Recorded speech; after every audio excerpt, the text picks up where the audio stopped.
Oi, gente. Sejam muito bem-vindos a mais uma aula de redação. Como sempre, espero que todos estejam bem e todas as suas famílias também estejam bem. Hoje a gente está num clima mais à luz de velas, mais romance meio dark, meio tons de luz e sombra, porque a minha luz simplesmente queimou enquanto eu me mudava para casa de volta, né? Queimou logo antes de eu gravar a aula, mas tá tudo bem. A gente finge que tá tudo normal. E a gente segue para a aula normalmente. E eu espero que isso não atrapalhe a experiência da aula, acima de tudo. Hoje a gente vai falar sobre a dialética de Hegel, Hegel em si, e sobre o princípio do idealismo alemão. Primeiro, quem foi Hegel? Quem foi esse senhor com uma cara não tão simpática que vocês estão vendo agora? Ele foi um filósofo, pensador e sociólogo, por assim dizer, alemão, do século XVIII. Foi do período iluminista, de reforma e reformulação do pensamento. Foi uma era de revoluções, como eu disse na última aula, se eu não me engano. Na penúltima aula, perdão. E Hegel, ele fazia parte de uma escola, como posso falar, de uma linha de pensamentos que é basicamente idealista. E o que é ser idealista?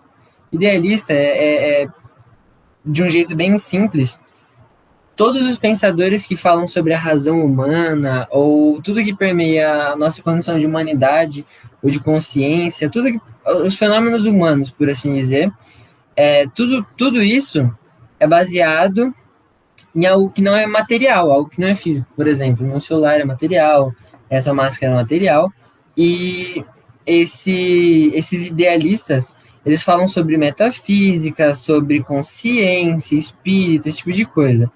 E nem sempre consciência e espírito são coisas que nós atrelamos como nosso preconceito de consciência e espírito. Por exemplo, Hegel, ele defendia que esse espírito humano, essa fenomenologia humana, era baseada dentro de um processo histórico muito bem definido. Isso é, tudo que acontece hoje em dia é fruto de um processo histórico, fruto de uma construção social histórica. Por isso que o Hegel também é chamado de monista. Ele acredita que esse espírito, que essa razão, esse pilar humano, ele é derivado de uma única coisa, que é o processo histórico, o processo de construção da história e entre outras coisas. Por que é relevante estudar isso dentro de uma disciplina de redação? Basicamente, quando você fala sobre o processo histórico, você fala sobre a construção de uma consciência, você fala sobre a construção de fatos, que são muito importantes para a sua redação, e sobre a construção, acima de tudo, de humanidade, a partir das teorias da linha de pensamento hegeliana. Hegel foi tão relevante que ele meio que fundou uma escola de pensamento, uma linha de pensamento filosófico, por assim dizer, que é o hegelianismo. Muitos filósofos utilizaram do hegelianismo, como Marx, Jean-Paul Sartre, entre outros. E o fato dele ter sido tão relevante já é por si só um bom motivo para a gente estudar ele. E é muito interessante que tudo que nos rodeia é fruto de um processo histórico, de fato. Eu sou fruto do processo histórico da minha criação, por exemplo. Eu só estou onde eu estou porque meus pais tiveram condições de me colocar onde eu estou. Tiveram condições tanto físicas quanto emocionais, financeiras, entre outras coisas. Você também é fruto de um processo histórico, do seu próprio processo histórico. Olhando numa visão mais macro-abrangente, eu e você, somos frutos de um processo histórico a partir da consciência de que nós somos brasileiros, por exemplo, a partir da consciência que nós somos latino-americanos, a partir das consciências que nós construímos em conjunto, né? Como sociedade. Então, a sociedade em si é também um fruto de um processo histórico. A sociedade que a gente conhece é derivada de uma consciência ocidental europeia, que veio também da consciência ocidental europeia durante a construção da Grécia, depois de Roma também. Tem influência, óbvia, africana, com os egípcios, com os reinos de Kush, por exemplo. Tudo é fruto de um processo histórico, basicamente. Nós podemos derivar tudo até um ponto muito longínquo, e até assim não podemos achar uma origem das coisas. Então, tudo acaba realmente sendo fruto de um processo histórico. A lógica é interessante. Se você ficar parando para pensar no seu processo histórico, no processo histórico de tudo que te permeia, você passa horas e horas e horas só divagando sobre isso. Como não é o nosso objetivo, eu vou falar um pouco sobre a dialética hegeliana. Então, pensem bem sobre isso. Vejam como isso é uma referência muito importante. Por exemplo, você pode falar que, se você conseguir lembrar o nome dele inteiro, muito bem, mas se você conseguir se lembrar só que Hegel falou isso, é interessante. Por exemplo, você pode falar que Georg Wilhelm Friedrich Hegel dizia que tudo é fruto de um processo histórico. Portanto, analisando o Brasil no período colonial, ou o Brasil no período da escravatura, ou o Brasil no período da ditadura militar opressiva, por aí vai. Você sempre pode achar um pontinho e falar, já que tudo é um processo histórico, de acordo com a filosofia de Hegel, eu posso pegar esse ponto aqui e desmembrar ele até agora. Isso é uma referência extremamente rica, porque você já mata as duas referências necessárias para você tirar 200 na redação, caso você coloque ela de jeito bom, entende? Você joga Hegel e a partir de Hegel você coloca um contexto histórico. Essa redação fica muito rica. É muito bom colocar exemplos do cotidiano também, mas se você estiver apertado, não souber o que colocar, é uma boa cartada, entendeu? É bom você pensar sobre isso. Então, é por isso que é relevante estudar ele em redação, porque ele é uma referência muito boa e ele puxa referências muito boas também de noção histórica. Se você gosta de história, para redação, Hegel é um prato cheíssimo para você.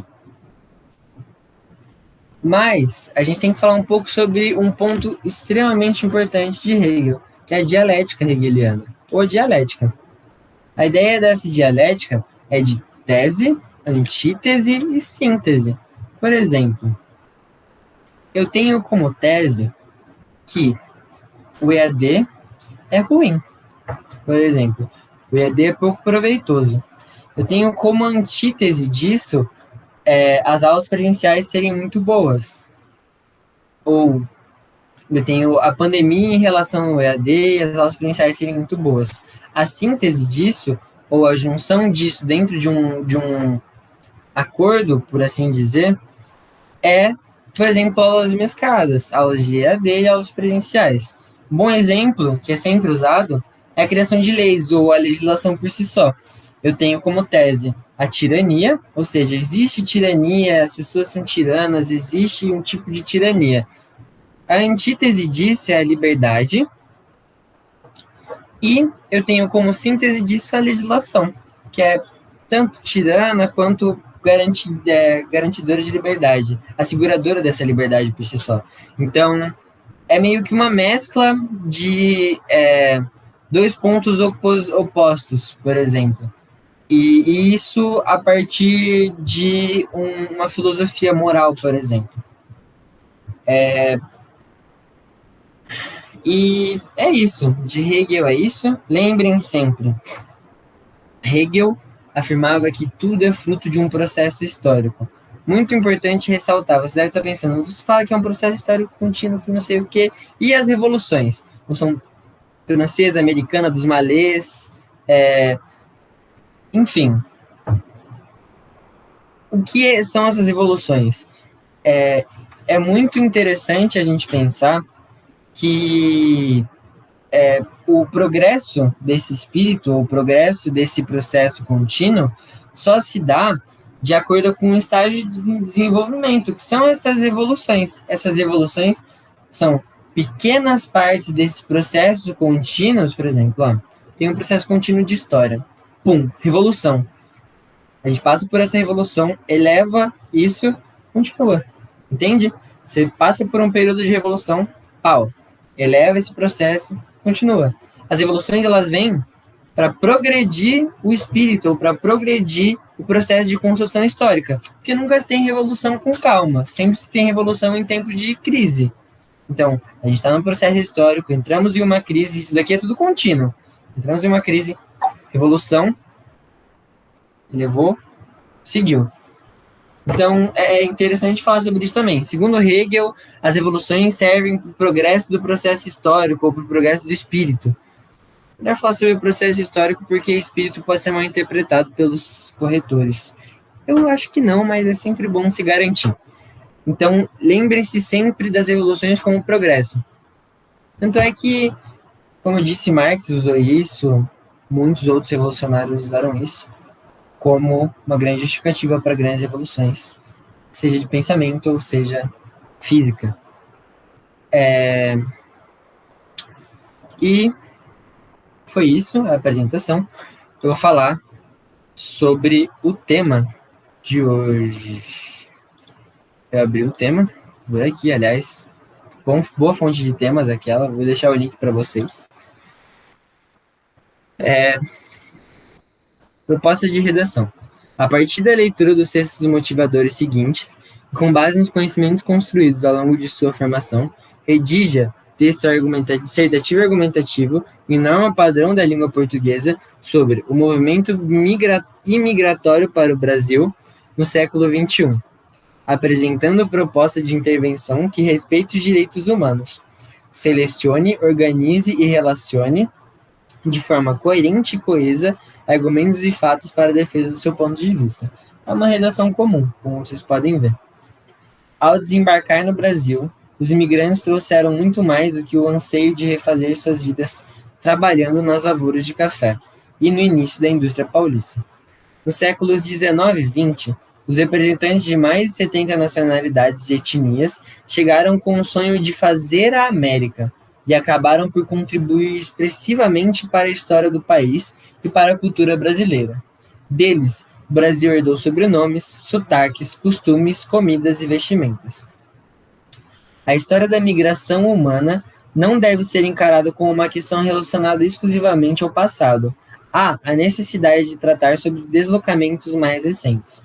Vocês podem ver que aqui ele já fala sobre processos históricos no século XIX e no século XX, processos migratórios para o Brasil. Existem muitas famílias na cidade de Americana, por exemplo, que vieram da América do Norte. Existem muitas famílias na cidade de Santa Bárbara também que vieram da Itália, da separação da Itália, por exemplo. Então, é interessante pensar já, Hegel, processo histórico, manter a locomotiva do pensamento chapuletando, entendeu? Mandando ver. Vamos para o próximo texto. Acre sofre com invasão de imigrantes do Haiti.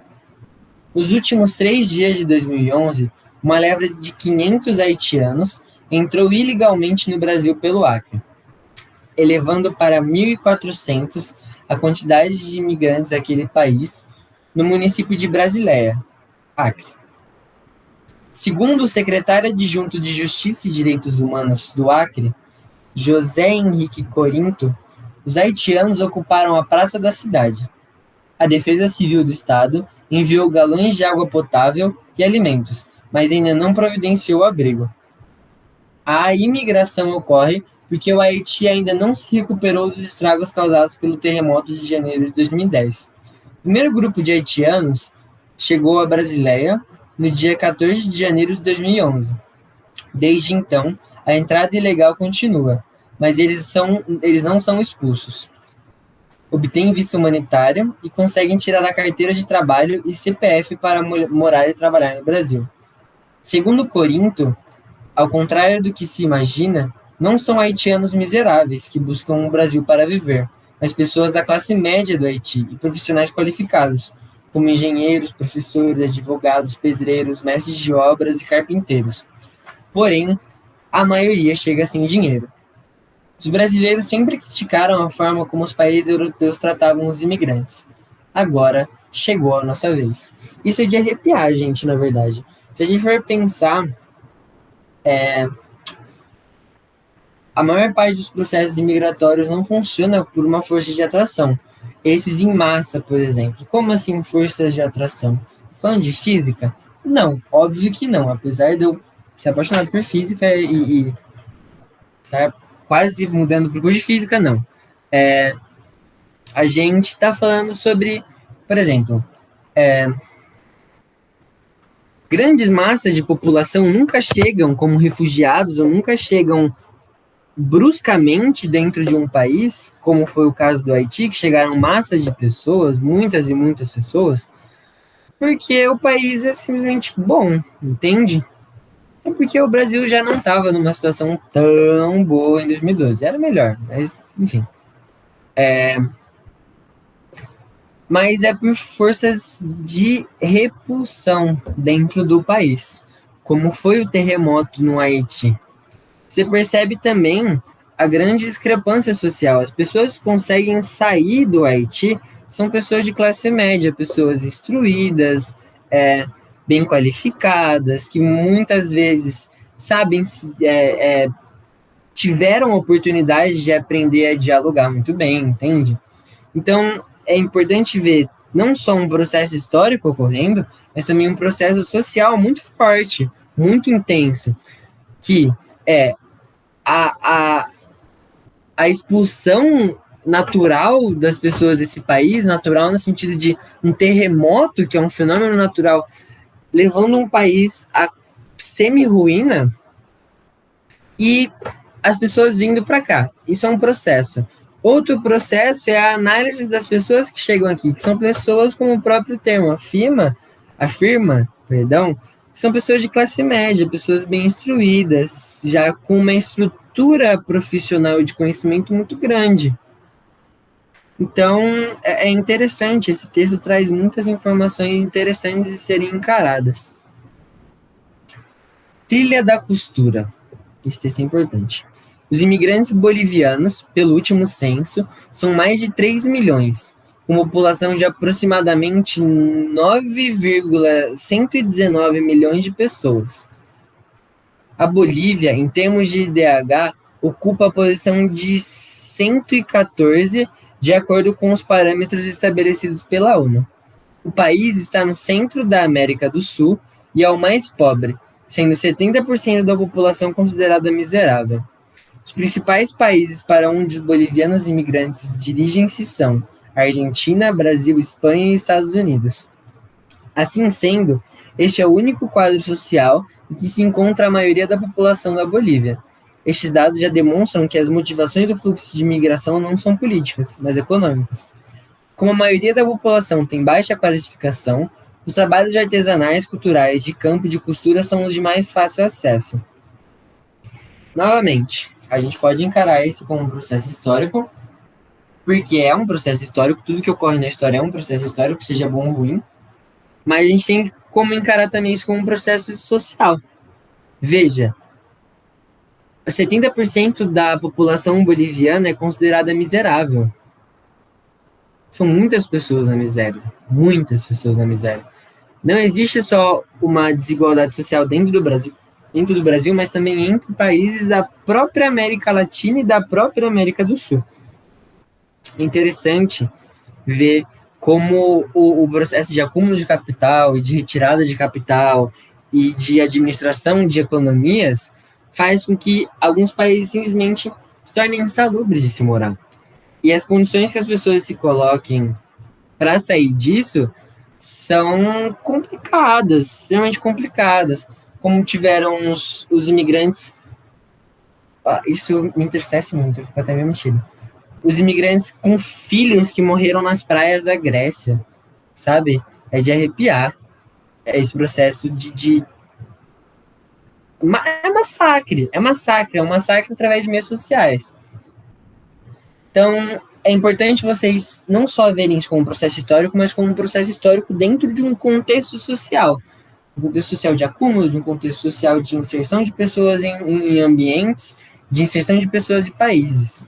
É muito interessante ver como a gente simplesmente fechou os olhos para isso e tudo bem, aconteceu, como veio uma galera lá e ficou por isso. Não, é importante lembrar o que aconteceu, por que aconteceu e que isso pode acontecer com a gente, inclusive, que não está dentro de uma classe dita dominante economicamente, dentro de um quadro social de países. Podia ser a gente. Claro que podia. Entende? Como isso é nocivo? Pode ser qualquer um. Essa arquitetura opressiva abrange tudo, todos os países e quase todas as pessoas, quase todos os países também, né? Tem alguns países, enfim, não vem ao mérito, mas entendam que isso é revoltante, isso é nocivo. Eu espero que cause a mesma repulsa que causa em mim, cause em vocês. Mas dos textos é isso, é muito importante ver como os processos ocorrem não por causa de uma atração, como eu disse, mas é sempre algo no país que torna o país insalubre de se morar, de se viver, de se desenvolver, e as pessoas vão para países que sejam perto, sejam longe, sejam melhores. Aí sim você começa a considerar os fatores de distância, de melhoria de vida, dificuldade, economia, enfim. Mas é sempre uma faísquinha que faz com que a pessoa queira sair primeiro. Nenhuma pessoa quer ir para outro lugar, todas as pessoas querem sair de início. E se você está bem no lugar que você está, por que você vai querer mudar de país do nada? Muitas pessoas. Como diz, são mais de 3 milhões de imigrantes bolivianos, pelo último censo. É muito complicado. Enfim, é isso para a aula de hoje. Eu espero que vocês tenham gostado. E, no mais, como sempre, eu espero que vocês estejam bem. Eu espero que a família de vocês esteja bem. Tá extremamente hilário agora que eu abri a minha câmera no meu computador. A luzinha, mas tá tudo bem. Eu espero que deu para pegar a mensagem. Provavelmente sim.